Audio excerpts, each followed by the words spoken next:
Hai, nama saya Dr. Maizah daripada program Biologi Marine UMT. Saya dulu belajar di UMT tapi pada waktu tu namanya KUSTEM, College University Science and Technology Malaysia, KUSTEM di Terengganu ni lah.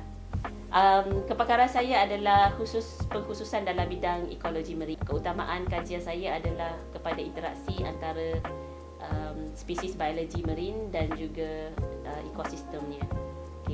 Tetapi saya amat berminatlah kepada kajian dalam interaksi pemakanan, sama ada mangsa-pemangsa ataupun bagaimana sesuatu spesies menggunakan habitat tersebut untuk kepentingan diet dan sebagainya lah. Sudah tentu sangat berfaedah kerana kita tahu bahawa dalam kita menguruskan sumber ekosistem marine negara, kita ada MPA lah, sebagaimana yang kita maklum, Marine Protected Areas.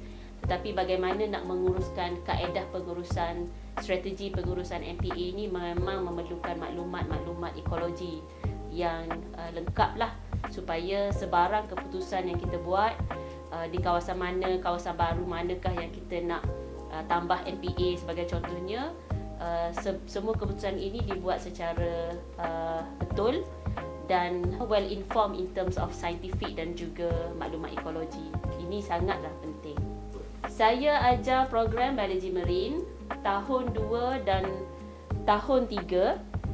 Saya mengajar subjek statistik dan pengendalian data biologi. Kemudian saya juga mengajar subjek yang sangat-sangat penting, iaitu Approaches and Environmental Management untuk pelajar tahun 3, yang mana pelajar banyak didedahkan dengan kaedah-kaedah pengurusan seperti EIA, Nature Based Management dan sebagainya lah. Dan saya juga merupakan pengajar ataupun pensyarah bagi subjek core lah, subjek teras biologi marine, iaitu ekologi muara dan bakau. Best ke tak belajar marine? Best gila.